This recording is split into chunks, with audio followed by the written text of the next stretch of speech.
Hello, everybody. I'm calling to order this meeting of the Council of the Town of Oakville. Welcome. I invite everyone to join Council in O Canada.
Thank you, everybody.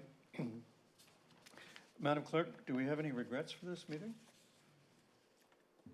I don't believe we have any regrets. No, we don't. Hello, everybody. Are there any declarations of pecuniary interest? Madam Clerk, I see no declarations. Council, how do you wish to deal with the minutes of the previous council meeting on June 22nd? Councillor Duddick moves a confirmation, seconded by Councillor O'Meara. Any objection? Madam Clerk, there's no objection. The minutes are approved. I had notice of a intention to be helpful to move the consent items from Councillor Sanju, and that would be the three that are listed as the public consent items and the confidential consent item. Is there a seconder? Councillor Giddings. Is there any objection? Madam Clerk, there's no objection. The 4 consent items are adopted. Council, we now are ready to turn to our discussion item number 4 on the agenda, and that's the verbal update from the acting CAO. Ms. Closey, welcome. Council looks forward to your information.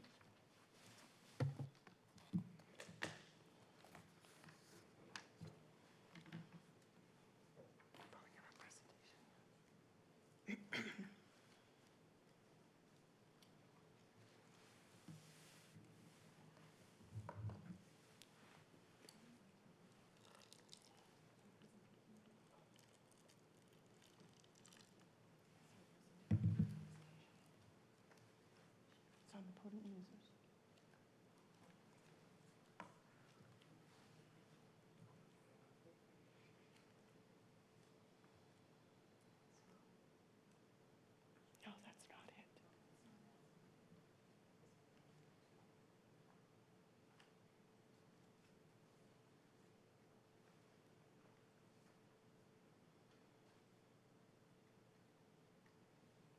My apologies, we're just finding the presentation.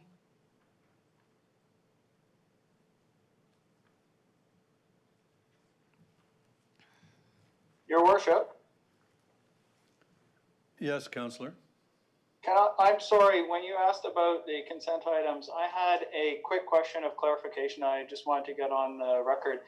In item number 1, I'd asked our staff by email about it. On page 24, there's an inconsistency between the terms monthly and annual, and I just wanted to make sure that our staff could clarify that for the record. It doesn't change the recommendations or the motion that was passed.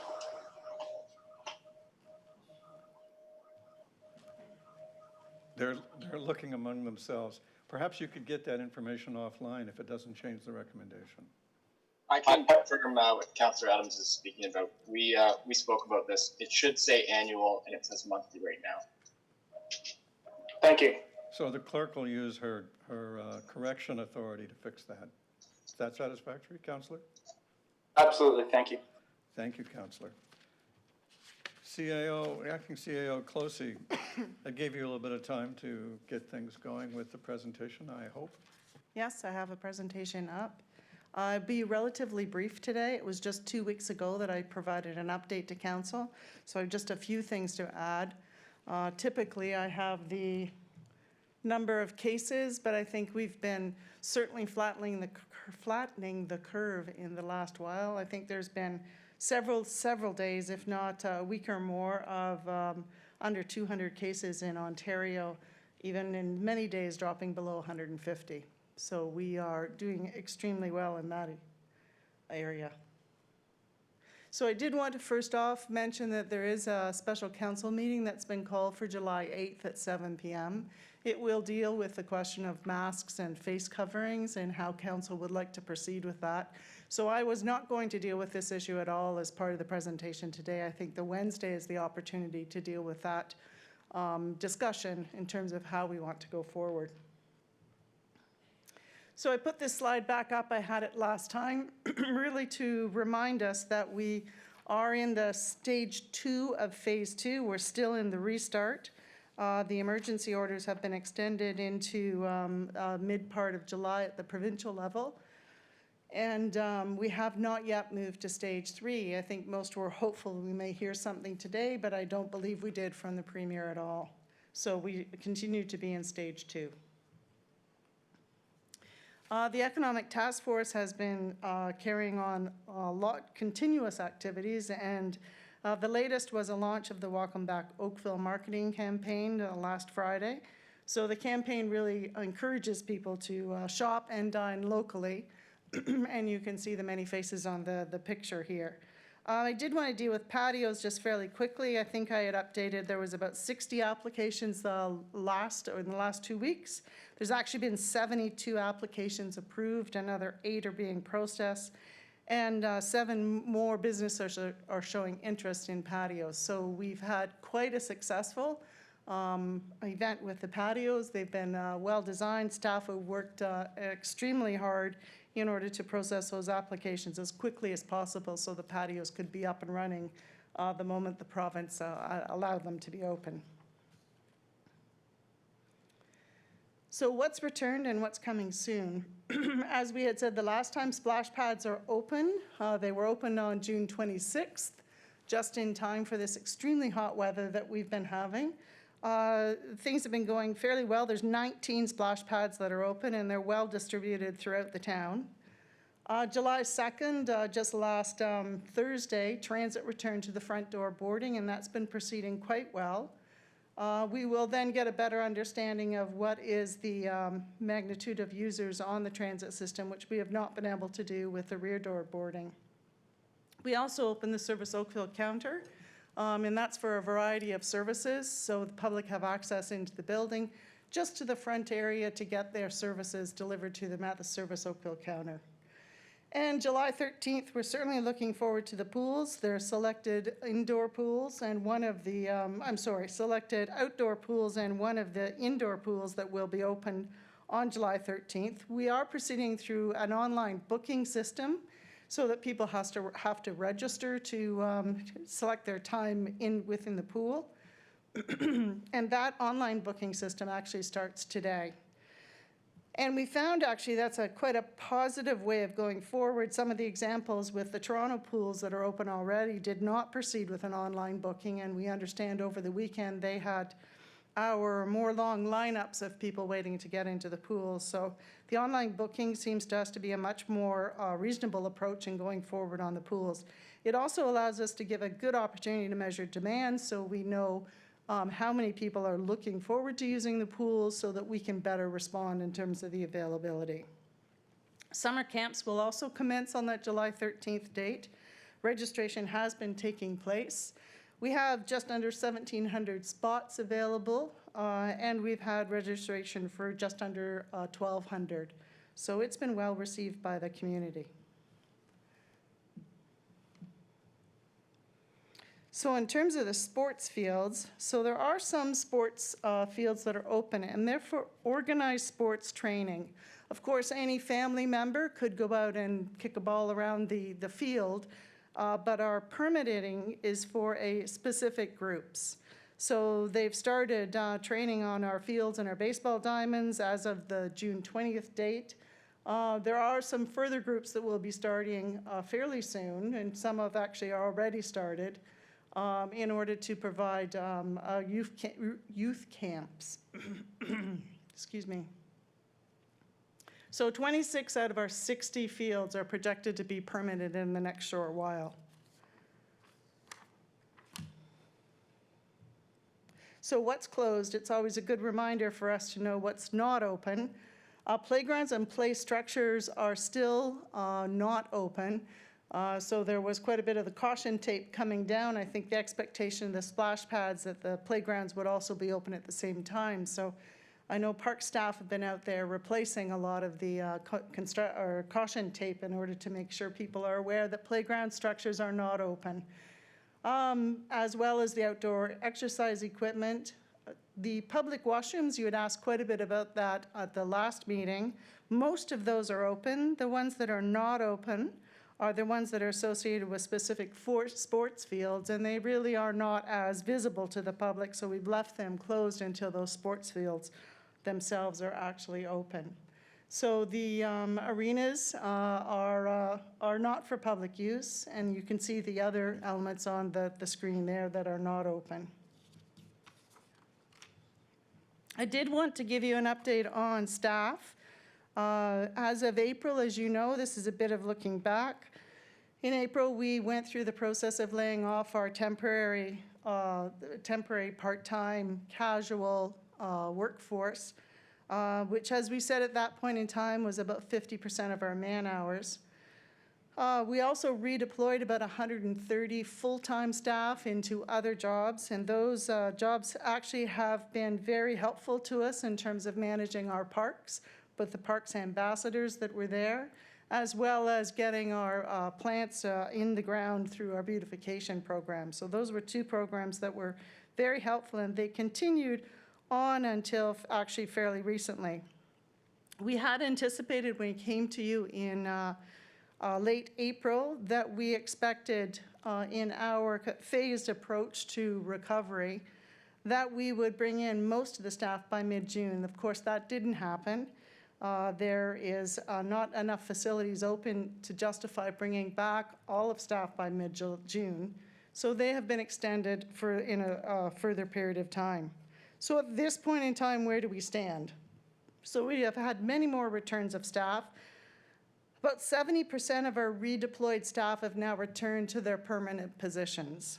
There still is 30% that are redeployed into other activities, supporting other parts of the recreation and parks programs, supporting the Parks Ambassador. There's a small number of Parks Ambassadors that we will retain, predominantly to cover the waterfront and the splash pads that we have had some issues with in those areas.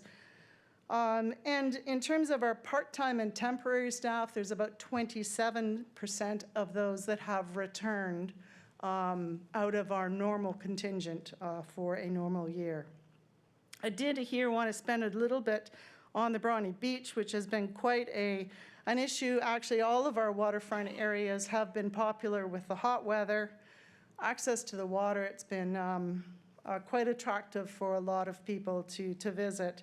We did meet early this morning to look at what we could do at the Brawny Beach area, in particular because there's been parking problems, there's been congregating issues, there's been disorderly behavior around the beaches that's affecting the community all around. And this is not an uncommon problem. You've seen the same issues happen in Toronto, Barrie, Wasaga, any of the places that have those nice beaches.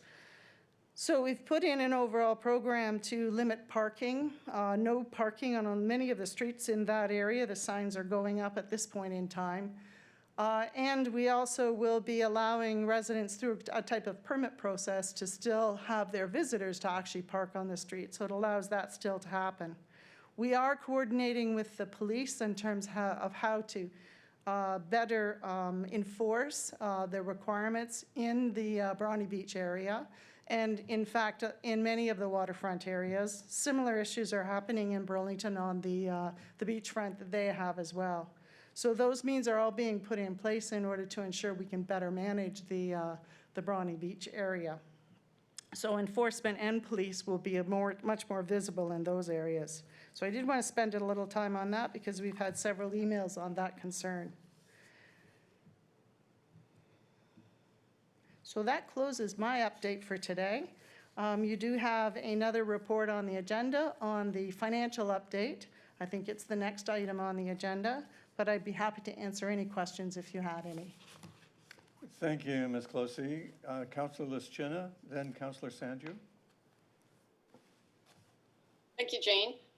Just regarding the pool online booking system, how long are the time slots? Or is there a maximum that a person can be there so the next person can come? There are some maximums, and you know, it would be better if Colleen Bell could deal with that specific. Great, because I know that I've had residents ask me about especially the outdoor pools. Through you, Mr. Chair. So for leisure swims, it's an hour and a half maximum, and for lane swims, it's 45 minutes. Thank you very much. And Colleen, while you're up there, so we had 1,700 spots for camps, and you said 1,200 were booked. Were there particular ones that were more popular and we just didn't have space, or while others weren't covered or filled up? So we didn't offer our full range of camps. Normally we have 81 different types. We just offered one basic type of camp. So it would really be tied to location and availability and how it would fit in with the parent's schedule. Okay, thank you. Councillor Sanju, and then Councillor Elgar, and then Councillor Chisholm. Thank you, Mayor. My question was actually about camps, and Councillor Lischina asked it, so I'm good. Thank you. Thank you, Councillor Elgar. Thank you very much. When you raised the issue of pools, I got a phone call today asking me about private pools, specifically at Ennisclair. Is there a rule saying whether they can or can't go swimming in a private pool at the Ennisclair residence? Not that I'm aware of. So it's a pool that's within the condominium? It's indoors, yes, apparently. Okay. You know what? If Doug is on the line, I would check. We had looked at this before. It's anyone that offers services to others, whether on public and I believe private property would be impacted that. So if it is just a swim for the residents, I'm not sure they would be impacted. But if Doug Carr is on the line there, he may be able to refer to that piece in the legislation. There he is. Mr. Carr. You just have to unmute yourself, Mr. Carr. Thank you. Through you, Mayor Burton. I think Jane Closey has accurately described the situation. As long as there are no lessons for profit being undertaken, that would be a service I think that would not be permitted. But if it's just recreational swimming, and as long as social distancing is maintained, that would be permitted. I thank you very much for that. I'm sure this lady will appreciate it. Thanks. Thank you, Councillor. Councillor Chisholm.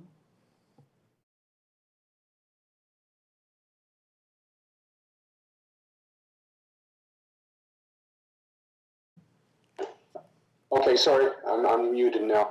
Question with respect to the, I'm going to be very specific and to Commissioner Colleen.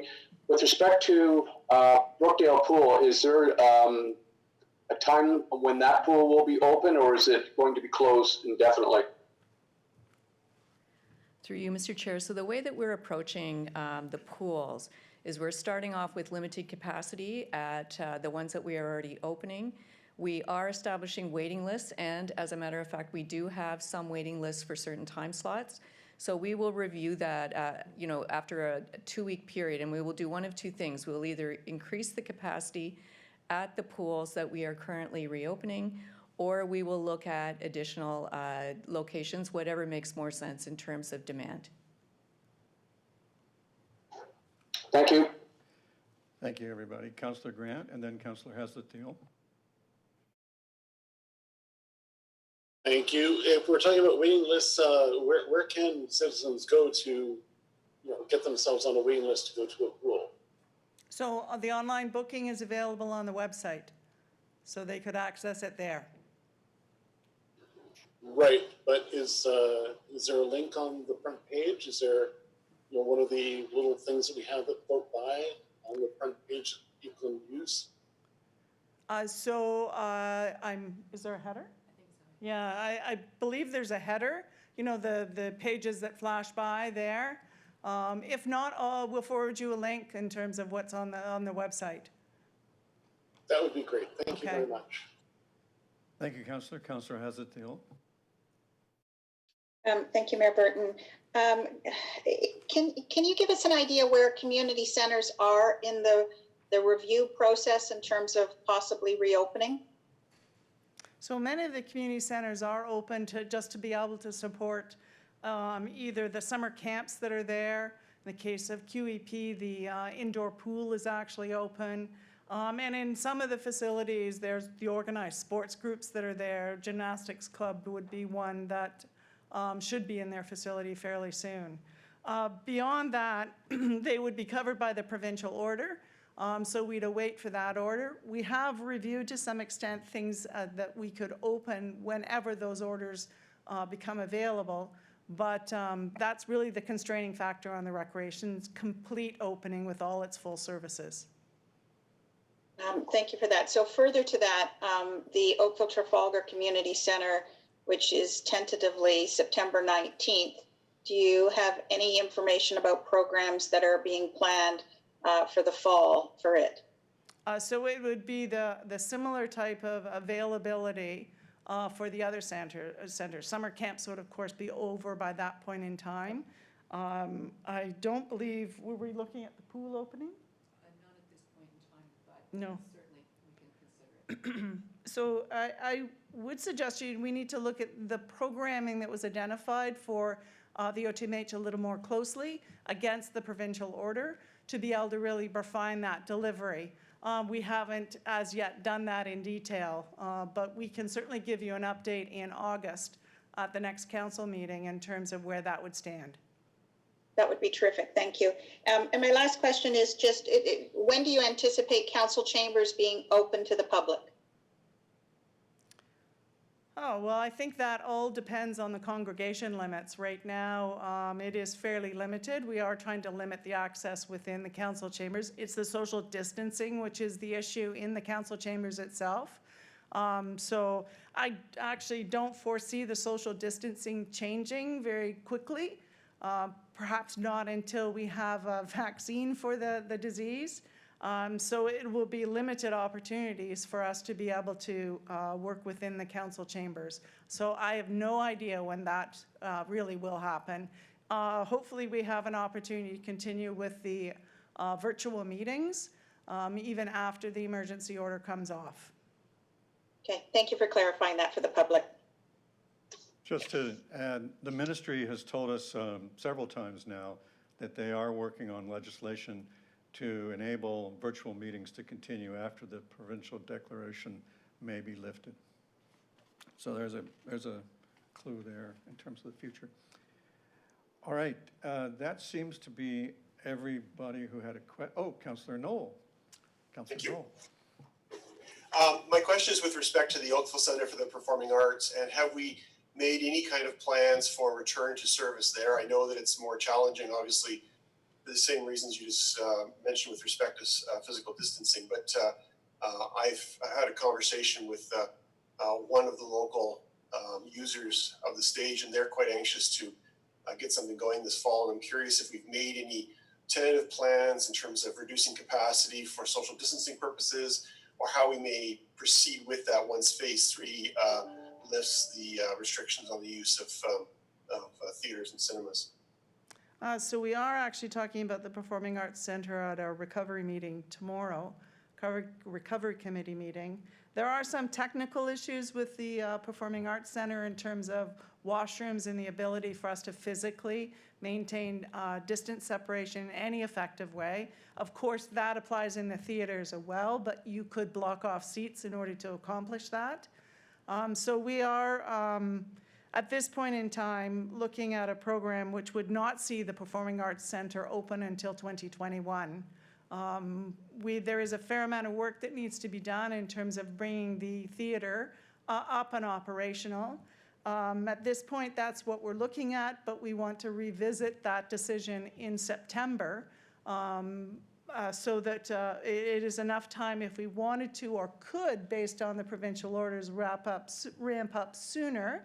Then we're leaving ourselves enough leeway time in order to be able to actually ramp up for something prior to 2021.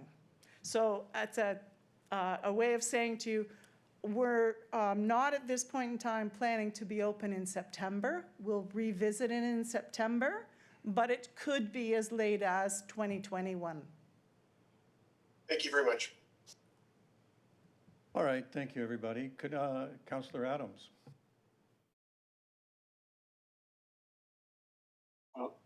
Thank you very much. I just had a clarification question for you on your slide about the redeployments and staffing.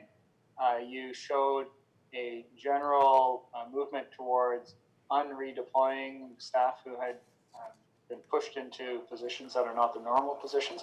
Can you be a little bit more specific about how many full-time staff members remain in redeployed positions, and from where are they coming and where are they going? And can you clarify more specifically how many summer students we now have on staff compared to how many we expected to have, and in which areas? It's 130 staff that were redeployed at the very early onset. 70% of those staff, I don't do math well on my feet without my calculator, would be returning to their normal positions now. The 30% that would be left in a redeployed position are redeployed predominantly out of recreation, parks, and transit. And they would be doing things like the turf maintenance, some beautification, some forestry, helping us manage the summer camps.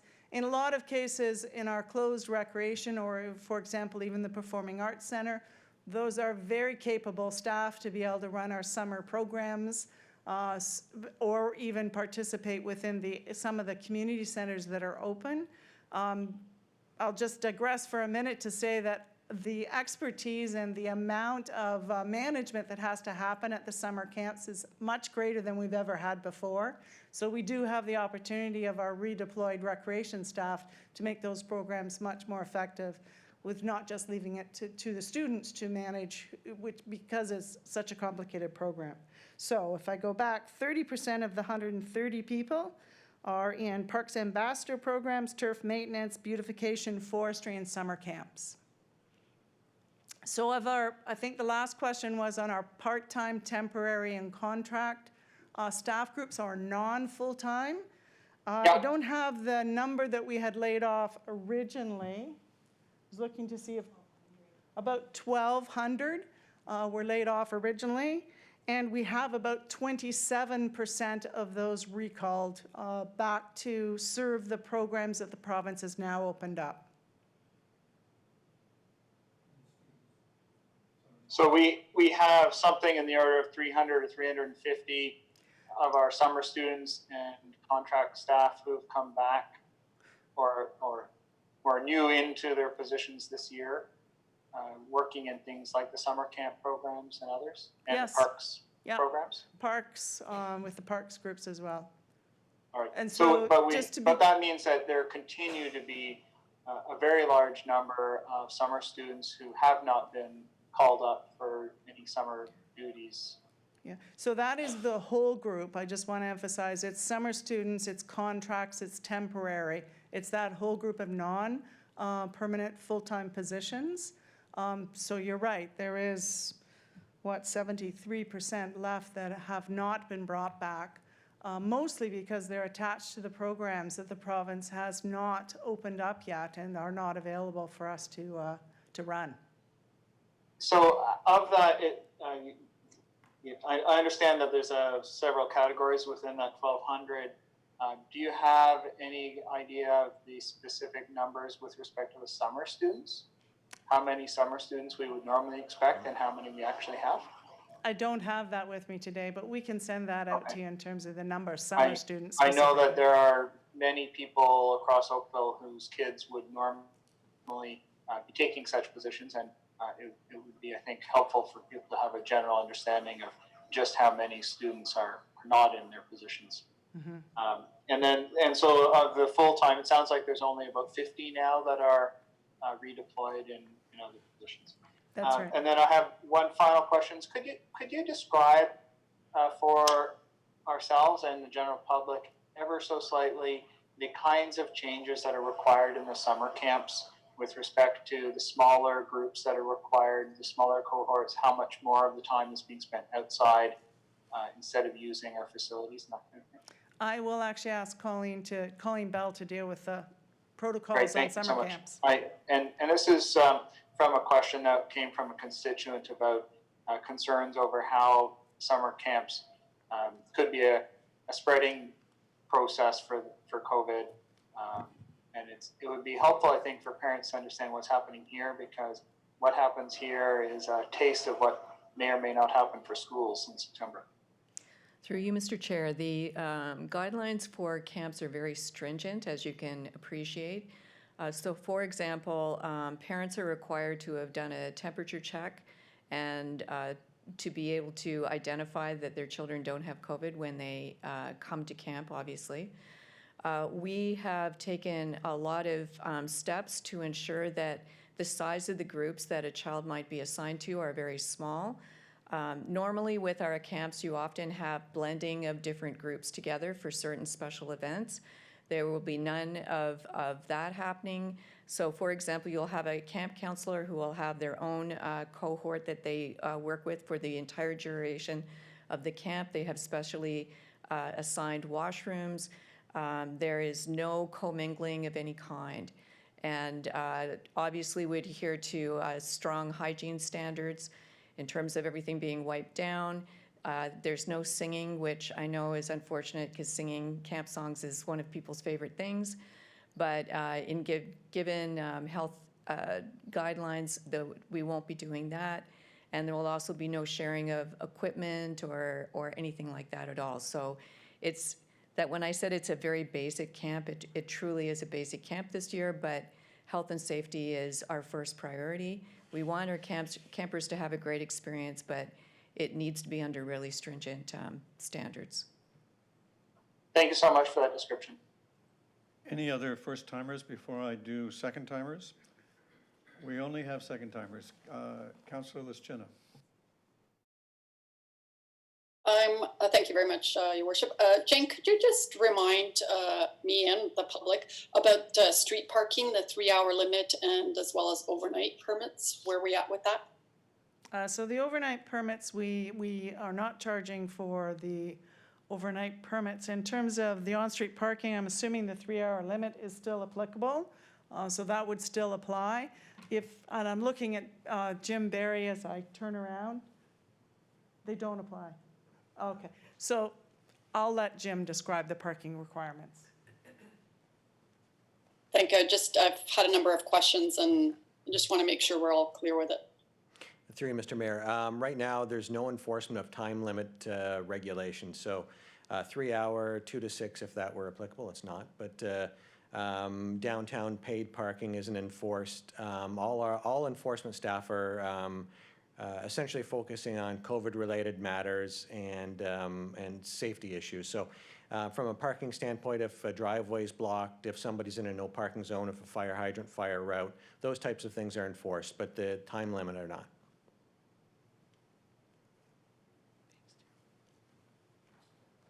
All right, then Councillor Haslett-Thiel, I saw your pinky go up, I think. Then you're next. Thank you, Mayor Burton. I had thought that we might talk about this in item 5, but we've now opened the door to talk about redeployments, et cetera. There's a statement in the report that talks about only recruiting critical positions. Could someone clarify what has been identified as a critical position that's going to be recruited for? Councillor, I would reluctantly say that we haven't attempted to open the door on item 5, and we could just as well wait for item 5 for that, wouldn't you think?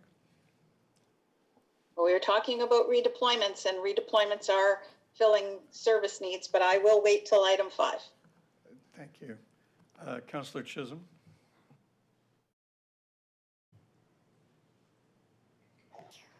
I was scratching my eye. You caught me. Well, thank you very much. Councillor Grant? Okay, then Councillor Chisholm. I was gesturing in disbelief, sorry. All right, so Councillor Chisholm, can I put you down for moving receipt of the report, and Councillor Grant for seconding it? Thank you. Is there any objection? Madam Clerk, there's no objection, and the report is received, and we are now ready for item 5, the COVID-19 financial update. And so give Catherine Houston a second to redeploy to a good spot. Sorry, this is my first time coming to council. Well, you're doing great so far. Great. So away you go. Oops. Okay, good afternoon, everyone. The report before you gives you an update on the COVID financial status. As a reminder, the town began its response to the COVID pandemic on March 16th, which has had an impact on various town programs. As CIO Closey mentioned, since then, as a result of the provincial recovery plan, many services and programs have begun return under phase 1 and phase 2. However, the operating models for these programs have been modified significantly to ensure health and safety guidelines have been met. And this has additional costs and/or revenue implications to those programs. Also, as mentioned, as service have been reintroduced, many redeployed staff have returned to their original departments, and seasonal and part-time staff have been hired. Finally, many unknowns still exist. Therefore, the projection that's before you anticipates a continued gradual increase in service delivery, as well as capacity limits anticipated well into the fall and winter. So as indicated in the report, the total revenue shortfall is anticipated to be 24.1 million. Expenditure savings through mitigation efforts total about 13.8 million, resulting in a net projected shortfall of 10.3 million. So this next chart just provides a little bit more of a breakdown of the revenue and expenditures. So as mentioned, the anticipated revenue shortfall is 24.1 million, which is higher than originally anticipated back in the last report. While many services have resumed, many of the recreation and cultural programs, as already mentioned, remain closed, such as fitness, ice rental, Oakville Centre of Performing Arts. In addition, modified service offerings and the capacity limits create additional revenue variances from what was expected earlier on, in particular for the recreation and transit programs. Finally, the parking revenue shortfalls are expected to be greater as reopening of businesses proves to be more gradual and continued work from home arrangements. There's not as many people out there moving about. On the other hand, as a result of the implementation of the online services for planning, building, and development engineering, the revenue shortfalls are now expected to be lower than originally anticipated. So these revenue shortfalls have been mitigated by various expenditure savings, the majority of which have been personnel related as a result of the mitigation efforts. With the use of full-time redeployments, savings were achieved by delaying the hiring of seasonal and part-time students.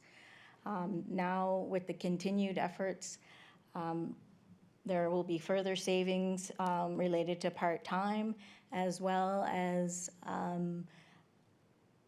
the number of full-time vacancies. We've made decisions on hiring essential positions, and many have been deferred till later in the year. Other savings that have been achieved to date are in utilities, fuel, program materials, instructor and performer fees, as well as reduced taxi expenditures for the specialized transit. So as mentioned, this results in a net projected shortfall of 10.3 million. This is being proposed to be funded 0.9 million from the building reserve, 4.5 million from the 2019 surplus, 5 million from the tax stabilization reserve would be required. Now, this would result in the tax stabilization reserve having a projected ending balance of 54.5 million, which still remains well above the recommended GFO target of 17% of own source revenues. So that was all I had for you today, if there were any questions. Thank you very much. As soon as the presentation goes down and the councillors come back, we'll look for hands, and we have a few. So Councillor Hazlitt-Thiel, Councillor Mira, and Councillor Lischenna. Thank you, Mayor Burton. Thank you, Catherine. Could you tell us what was defined as a critical position that would be recruited for? In the report, it says that recruitment efforts are on hold, but they also said that you've resumed some recruiting for critical positions. Which were identified as critical? So that review was done by the executive management team, so I believe Nancy's here to maybe provide you. Through you, Mayor Burton. The executive management team, we went through all of the vacant positions and looked at which ones are required in order to ensure delivery of programs. So if I think of our information systems, there's a retirement there, someone that looks after internet security, that's a critical position, so things like that. Others where we determined that program levels are down right now just because of COVID, et cetera, or things are under review, we're going to delay those as long as possible. So I asked the question because we gapped last year some positions in engineering, and specifically around traffic and under Director Stevens' area. Will that area be staffed or be considered to have critical positions that will be recruited for, given the importance of dealing with traffic, safety, speeding, all of those elements, as well as Lakeshore Road construction and other big capital projects? Through you, Mayor Burton, yes, many of those positions were deemed critical and they will be filled. Okay, thank you. My other question is just in terms of understanding sort of where the gaps are. Is it possible for council to get a list of what the current full-time and part-time levels are in each department, so we have a better picture of where there may be some adjustments that might be made in terms of service levels? Through you, Mr. Mayor, we're asking for by department, full-time and part-time. We can provide that, yeah. Those are my questions. Thank you. Thank you, Councillor. Councillor O'Meara.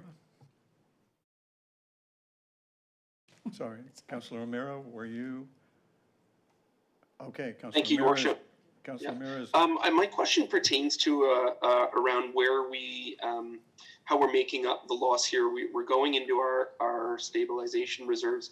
At what point might residents or might we as a council have to start looking at service cuts if we don't hear from the provincial or federal government? So at what point do we stop going into our stabilization reserves and start looking at services in order to bring about a balanced budget? Through you, Mr. Chair, through you, Mr. Mayor. I think for 2020, the tax stabilization reserve will sit at a fairly good level, but I believe we would want to start looking at that in the 2021 budget. to try to mitigate further reducing that tax stabilization reserve. Thank you very much. Thank you, Mr. Mayor. Thank you, Councillor. Councillor Lischina. That was my question, actually. It's been answered. Thank you. Very good. We had telepathy or psychic or something there. I need a mover and seconder to receive the report. That'll be Councillor Palmer and Councillor Longo. Any objection? Madam Clerk, there's no objection and the report is received. And that brings us, Council, to the Lakeshore Road Reconstruction and Streetscape Project Update. Jill Stephen is the director and she's responsible for the report. If there are questions, I understand that she is standing by to take them. If there are no questions, Councillor Giddings, perhaps. Thank you, Mr. Mayor. Jill, thank you very much. Just for our council colleagues, Councillor Haslett-Thiel and I have a discussion with Director Stephen's staff every other week. And the only, since our last meeting, Bill, if you could just give us an update, is everything as we talked about last time? And for our council colleagues, the success of the past continuous pour and how it's looking for the next one? Through you, Mr. Mayor. The project status is shown in Appendix A, which lists a number of the tasks that have been completed. Since we prepared Appendix A, the water main is complete all the way to Dunn and has been commissioned. We still have the connection to do at Dunn, but that is an additional milestone that we've met. Work on the continuous pour on the north side of the first block went very well, and we are tracking to do the south side of that first block this week with the continuous pour as well. It's been quite well received by the businesses along those two halves of the block, and we'll continue to consult with them and use that technique wherever we can. Thank you for that. And just for clarity, the continuous pour is the ability to pour the sidewalks, a large portion of the sidewalk, and that saves 4 to 5 days, I believe. Through you, Mr. Mayor, that's correct. The continuous pour allows us to move more quickly along that block with less breaks and less disruption. We do deploy ramps if needed to get people in and into and out of buildings and the especially the residential along there. We project that each time we can do a continuous pour, it does save us at least a day, if not a day and a half. And so adding that up, we could save up to 12 days off the timeline of the project. Thank you. Thank you, Councillor. Councillor Haslett-Thiel and then Councillor Chisholm. Thank you, Mayor Burton. Director Stevens, can you just clarify, have we had any of the construction team that's working on Lakeshore have any COVID concerns? Through you, Mr. Mayor, we haven't lost any days due to COVID. Just like any other workplace, we've had to deal with people returning from vacation, say near the beginning of COVID, where they may have been out of the country and were returning and needed to self-isolate, things like that. But we haven't lost any days to COVID. Okay, great to hear.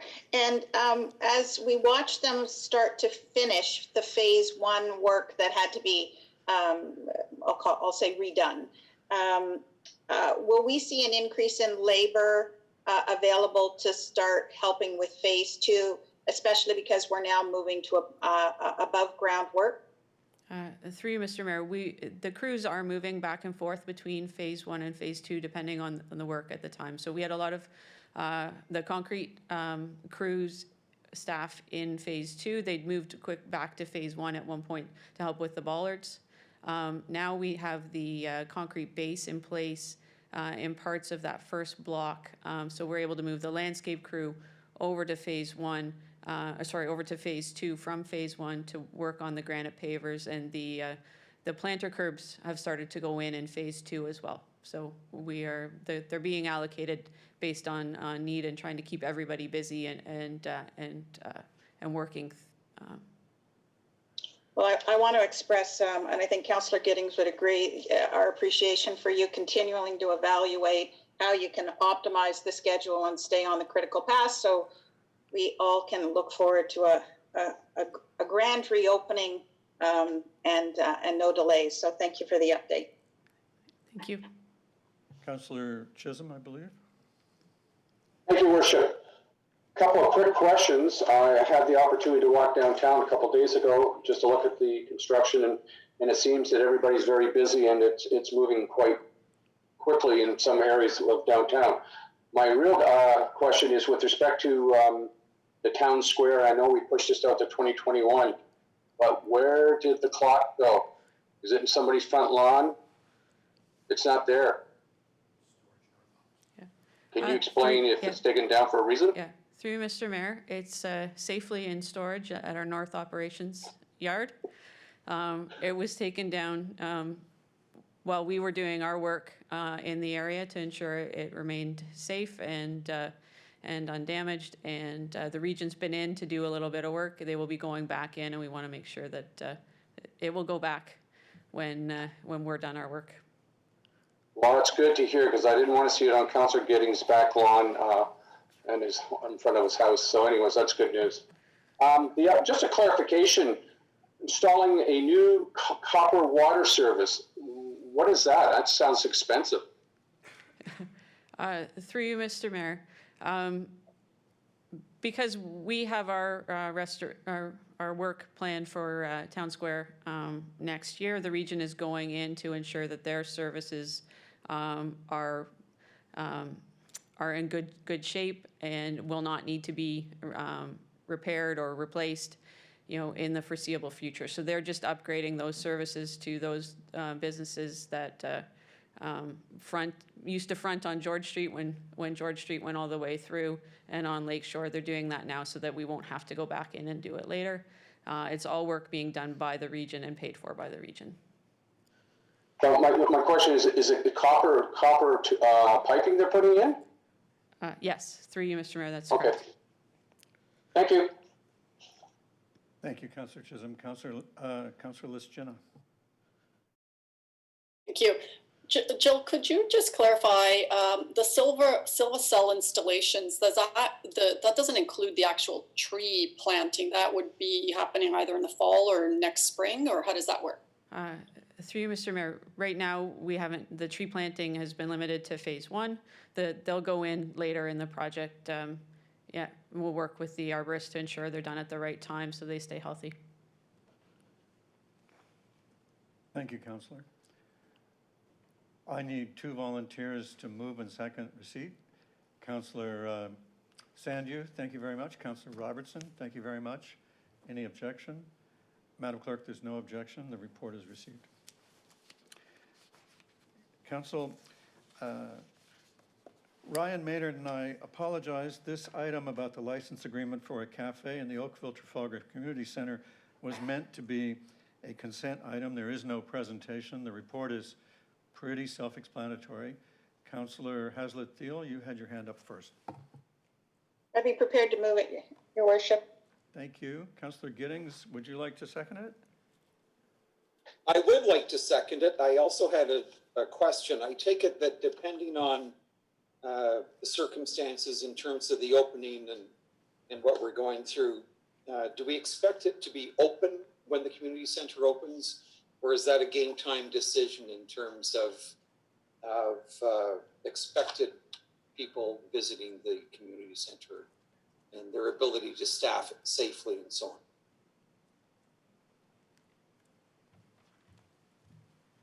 on? To a great extent, it would depend on where the province is in terms of the allowance for opening up those types of cafes indoor. Right now, as you know, the restaurants are only allowed to be outdoor on the patios or takeout.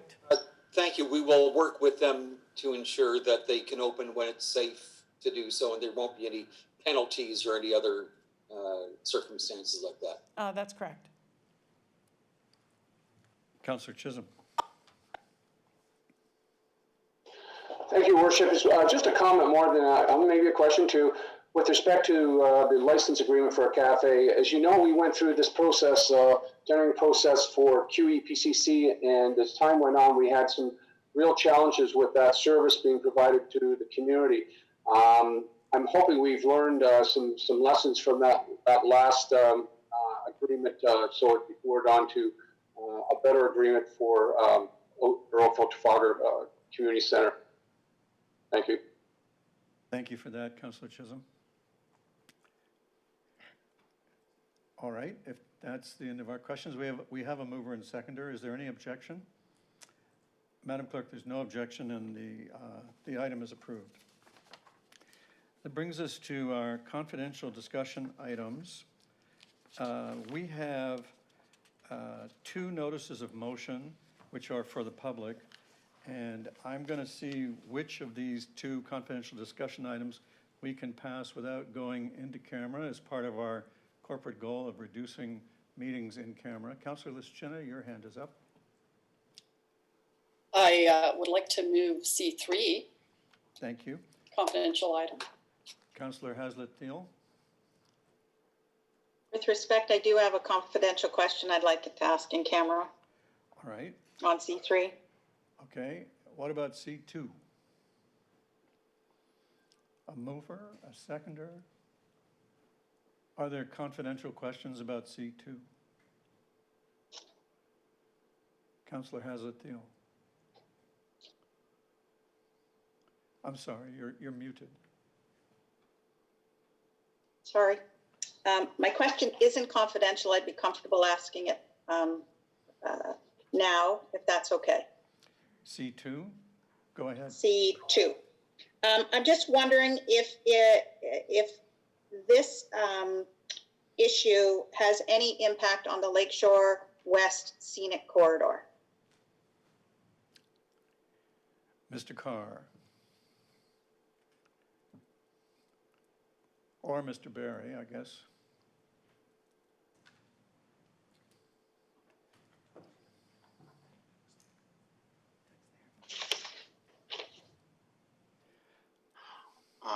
I was wondering if Mr. Perlin had any insight in that. It was his report, but I don't believe it does. But I'll defer also to CAO. Through you, Mayor Burton, if that was an issue, it would have been identified in the planning report. Given it was not, I think we could safely assume it would not have an impact. Council's already approved that scenic corridor, and it would have been one of the things that staff would have looked at in terms of their comments. Okay, thank you for that. All right. Does that mean we can get a mover and seconder for C2? Councillor O'Meara and Councillor Longo. Any objection? Madam Clerk, there's no objection. C2 is adopted, and the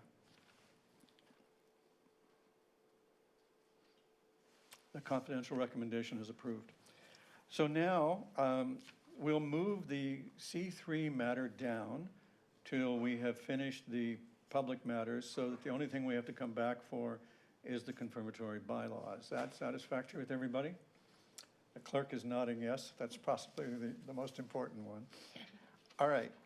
So to facilitate considering these two notices of motion, we need a mover and seconder for the resolution that in accordance with Section 2.2 of the procedure bylaw, the rules of procedure established in Section 14.12 be waived to permit consideration of the two notices of motion upon their introduction today. A mover, Councillor Sanju. A seconder, Councillor Knoll. Any objection? Madam Clerk, there is no objection, and the resolution is carried. And so, Council, we will now take a brief break while our technical staff produce. Did you want to deal with them? Oh, I'm sorry. Yes. I should have had sugar in the coffee. All right. So the first notice of motion is the site plan for 2175 Cornwall Road, moved by Councillor Haslett-Thiel and seconded by Councillor Giddings, which has the effect of bringing that matter before council for final approval or disapproval rather than continuing to be delegated to the planning director. Councillor Haslett-Deal and Councillor Giddings, would you like to speak to your motion? Councillor Haslett-Deal. Thank you, Mayor Burton. Lots of residents are listening in and are alert to this matter. So if you would bear with me, I think I'd like to read into the record the motion. So motion by Councillor Haslett-Beal, seconded by Councillor Giddings. Whereas site plan control bylaw number 2019-114 provides that at the request of town council, the director of planning shall present site plans to council at any time prior to final approval. And whereas site plan 2175 Cornwall Road 1604.006-01 has raised serious concerns among members of the public, including but not limited to road and pedestrian safety, noise, fire and ambulance access, air quality, health and safety, tree canopy, lighting, drainage and stormwater management, parking, vehicular access and maneuvering, and overall site design. And whereas residents deserve a public review of the application, given the potential impact to the livability of the community, and whereas a presentation by planning staff would provide council with a complete understanding of the application and the challenges it has raised, and whereas council's consideration of this application would continue the valued Oakville tradition of listening and seeking to address and mitigate potential negative impacts, whereas this provides the community with an important opportunity to delegate, to express their concerns and suggestions. Therefore, be it resolved that the Director of Planning be requested to refer Site Plan 2175 Cornwall Road to Council for decision. We ask for your support. We think this is important in terms of showing a commitment to the community that we are listening and we understand that they wish to be heard. Councillor Giddings. Thank you, Mr. Mayor, and thank you, Councillor Janet. We ask for our council colleagues' support in allowing this issue to come before town council to allow for public input and review and allow our residents to delegate. And Councillor Janet covered all the bases on there, and at the appropriate time, I'd like to call for a recorded vote. All righty then. Councillor O'Meara. Thank you, Your Worship. I guess I'd like to understand the process from staff, because I don't even think it was a year ago we went through this process and decided to let our director delegate staff, because there was an understanding that residents could use site plan as another opportunity to stop what was approved and allowed to happen. And that really, decisions about grading and stuff were left to our experts, our developmental engineers, our fire chief, those people who understand how the fire needs to egress and access, or where the drainage needs to go. And I think there seemed to be a false sense that, residents somehow were going to be able to tell where the fire truck should go in and not. So maybe if staff wouldn't mind letting us know what it is that this process we're going back to, that we just changed a year ago, is going to do differently than just delegating, than allowing our planning director to do this and all our staff to do this on their own. I'm kind of curious why we're going to have this when we just decided not to do this. Through you, Mr. Mayor.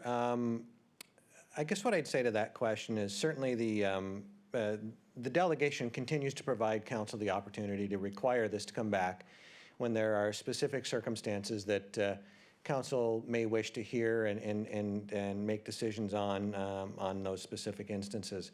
In this case, what we know is there has been a significant amount of community unrest because of possible changes to the site itself. With that being said, the process still is limited to site plan requirements. So you're still only dealing with site works.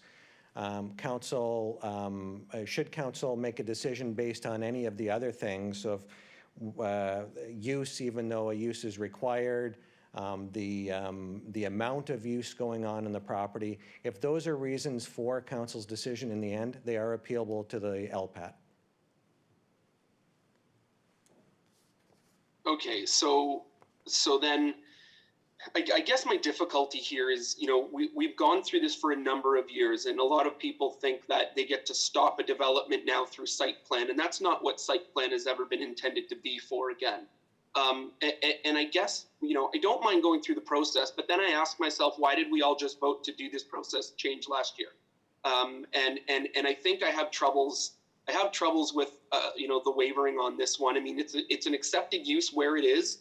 You know, rightly or wrongly, this is just, you know, how we're going to move some snow around on the property, where the parking is going to happen. It's minor in nature. So, you know, I have real concerns that we're just going to slip right back, and you know, we should just have site plan committee again, and delegations can come and do that again, because there's a lot of residents in my ward that would like to have a say over all of the site plan applications again. And, you know, I'm just not sure where we're going to go on this, and whether or not this is going to set precedent for just reopening site plan again when we just made these decisions a year ago. So thank you. Councillor, let me try to help you with this. When we made the decision, we included in the decision the ability to bring things back to council and to take them back from delegation to the planning director. That was our upfront decision. So we're not really changing anything we said a year ago when we set this up. There have always been in Oakville projects where people would like to stop them at site plan. And yes, that is a misuse of site plan, but it is an opportunity for us to engage with the public. It is an opportunity for the public to understand it the way everyone must understand it, because it's laid out in Section 41 of the Planning Act in a perfectly clear way. So I'm going to support the motion, and I believe that this kind of engagement with the community is a good thing. People do need to understand the process, especially when they have great apprehensions about the project as it's been described and or misdescribed even. So let me see, who else needs to, Councillor Dudek? Thank you, Your Worship, and thank you very much for providing that explanation, because that's exactly what my understanding was of the site plan process going forward when we made those changes. Hence why Councillor Chisholm and I have received notification a couple of times from the planning director indicating this is going to site plan, it will be approved. If you have a problem, let me know. Otherwise, it goes through the proper process. And I have no problem supporting the motion. And I think, as you so rightly described, this is a perfect example of where the public should be able to weigh in. Granted, not to change some of the things that perhaps Councillor Mira had referenced that might be of their understanding. But I think we've got a fairly well-educated electorate that fully understands the process. So I'm comfortable supporting it. Council, may I put the vote? A recorded vote has been asked for, and if there's no objection shown, I will declare that it's... Councillor Lischina, can you hear all right? We didn't hear anything you just said until now. Oh. Well, the red light was on, so I don't know what to say. I'll start over. I'd like to put the vote, and a recorded vote was asked for, and so the clerk will record the names of those who vote each way, and I will ask for those who are in favor of the notice of motion to, any objection to the notice of motion? Madam Clerk, there is no objection to the notice of motion, and the matter carries unanimously. Thank you, everybody. Council, the next notice of motion is, has been prepared out of an abundance of caution, and it concerns electronic participation in meetings and other proceedings. This is a live matter with the Minister of Municipal Affairs, who has told the mayors a couple of times now, and Municipal Affairs staff have told our staff that the ministry is working on legislation to enable councils to continue to, councils and their local boards and committees to continue to meet by electronic participation. Because our next meeting where we might bring this up seemed somewhat off in the future, and there is a possibility that sometime in late July or early August, we might see the province has been rumored to be preparing to lift its declaration of emergency. I think it's prudent, and I would ask for a mover and seconder for this motion to give support to show support to the province for our ability to continue to have electronic participation in council meetings and our local boards and committees. The first hand I saw was Councillor Knoll. Is that a motion? Thank you. And the second one I saw was Councillor Elgar. Is that a second? Thank you. Is there discussion? May I put the vote? Madam Clerk, is there any I'm going to ask Council if there's any objection. Madam Clerk, there is no objection, and I declare the matter carried. Thank you, everybody. I think that completes all the public matters and allows us to now move into a session closed to the public for the purpose, I'll just page back to where we were.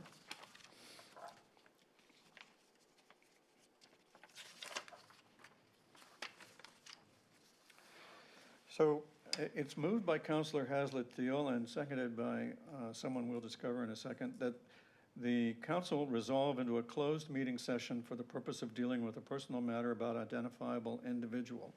The seconder will be Councillor Sanju. Any objection? Madam Clerk, there's no objection, and the motion to move into closed session carries. All right, now, Council, we'll take a couple of minutes here to get our technical things in order and arrange for a meeting closed to the public.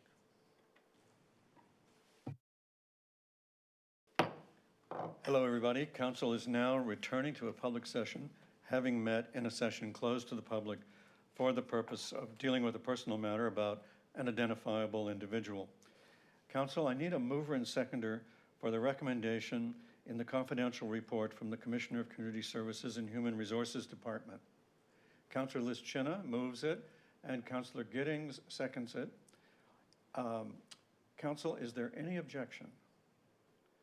Madam Clerk, there is no objection. I declare the motion carried, and I announce to the public that bylaw 2020-078 to appoint Paul Boissonneau as Fire Chief has been approved. Chief Boissonneau, congratulations. Thank you, Worship, and thank you, members of council. It is my honor to serve the town, and I promise I won't let you down. Thank you. It's, I doubt anybody on council heard that. Did you hear that? No. Chief, I invite you to the podium. He's a man of very few but very well-chosen words, so you may as well hear these, folks. Thank you, Your Worship, and thank you, members of council. I actually am not a person of very few words. I actually speak quite openly. So, but if you ever have a challenge with the spelling of the last name, just think B-W-A-S-O-N-N-O, Boissonneau. It's a lot easier than it looks. I do want to say that certainly the attributes associated with the Oakville Fire Department, pride, compassion, and courage, speak volumes to me. Not only is it a literal sense, but Chief Durden has left big shoes to fill. At 6'3", I can honestly say there's not usually too many individuals that have bigger feet than me, but he certainly does. I do want to say that I look forward to bringing the Oakville Fire Department into the future through appreciative inquiry and ensuring that we resemble the community for which we serve. It is truly my honor. Thank you very much, Chief. And I congratulate you on your partnership with SAVIS. That is a group that has been very important to our community and, in fact, to the entire region. And so I thank you for your leadership in that direction as well. Thank you, Worship. All right, Council. Unless I am mistaken, and I don't think I am, we've finished our agenda, and we've reached the point where we need to do consideration and reading of the bylaws. And one mover and seconder for the bylaw to confirm the bylaws, the one I just announced, and the bylaw to confirm the proceedings of council. Councillor Palmer, thank you. Councillor Longo, thank you. Council, any objection? Madam Clerk, there is no objection, and the bylaws are confirmed. Council, thank you very much for your time and attention. It's been terrific working with you, and I look forward to seeing you at 6:30 for our Planning and Development Council meeting. We're adjourned until then.